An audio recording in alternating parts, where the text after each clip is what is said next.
The documentary Poverty Inc.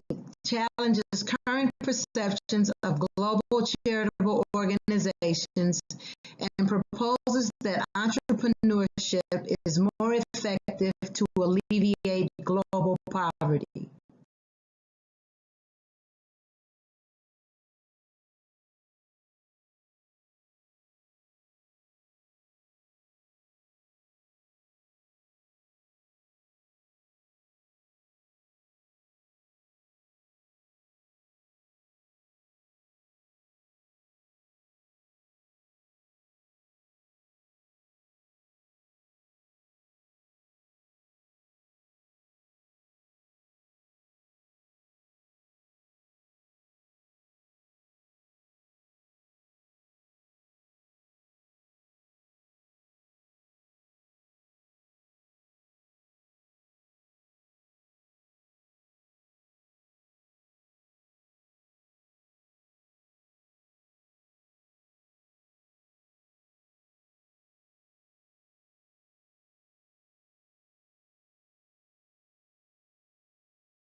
There is a saying many of us have heard before: give a man a fish, feed him for a day.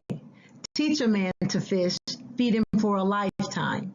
Meaning it is more beneficial long term to teach a person how to do something than to do something for them.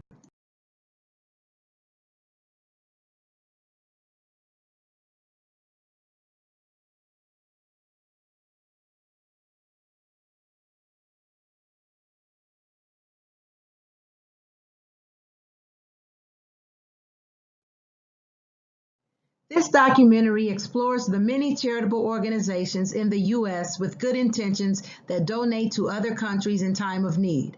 The problem is that no matter how altruistic the motives are, they have backfired and done more harm than good. In 2010, President Clinton spoke about his regret of foreign aid errors and how they did far more damage than he imagined. Unlike many, he took responsibility for his mistakes. The film examines the concepts of paternalism versus partnerships. Paternalism is defined as the practice of people in positions of authority of restricting the freedom and responsibilities of others, supposedly in their best interest.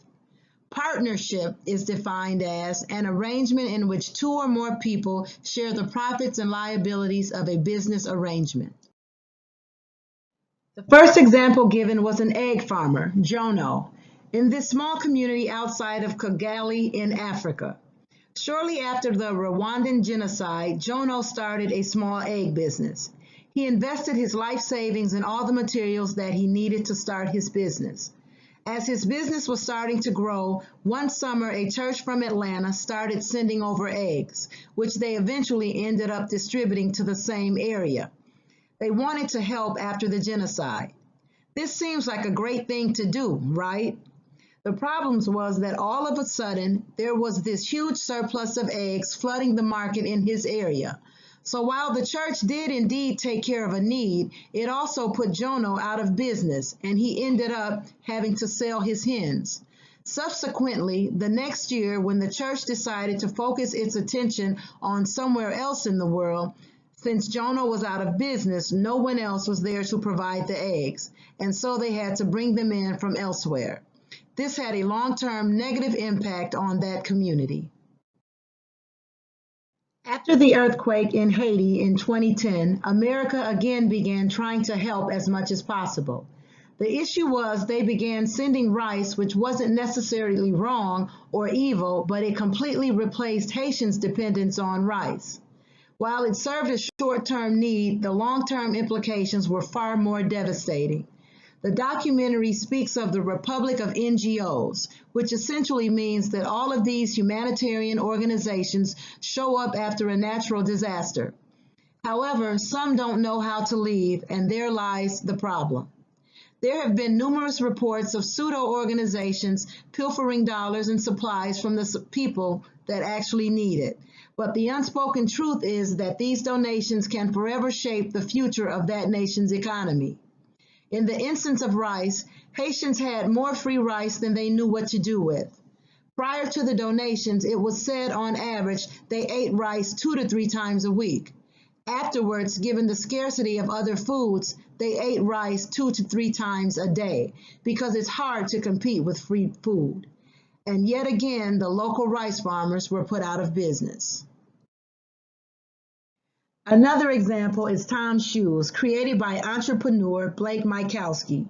He developed the idea that he would share a pair of shoes each time a pair of shoes were purchased. The concept buy one, give one sounded like a great idea. However, it only provided a temporary fix in poor communities. People were given the opportunity to have new shoes, but were never taught the skills needed to lift them out of poverty. In non-governmental organizations such as Tom's would have trained local workers the trade of shoemaking, they could have helped create a local market for manufacturing and selling shoes. As a result of Tom's Shoes, not only was a local cobbler put out of business, but the entire premise of the concept of giving someone a pair of shoes for the rest of their life helped to create a generation of people who are totally dependent on others for basic necessities. Who wants to depend on someone else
Another example is the nurse.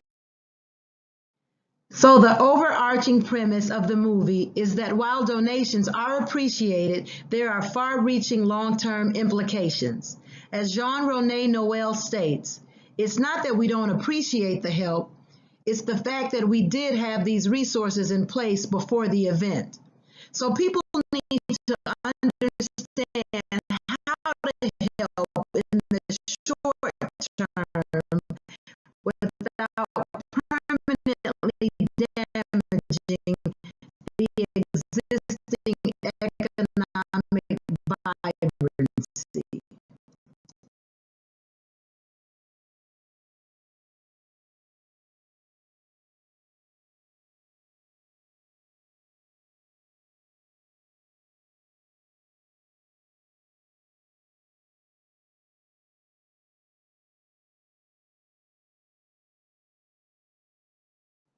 What it boils down to is that in the midst of the best intentions by people that want to help, we can lose sight of the dynamic between trade versus aid. We most certainly should be our brother's keeper and be there for them in times of need. However, we cannot take away his dignity and the tools he uses to provide for himself. This is the epitome of teaching a man to fish.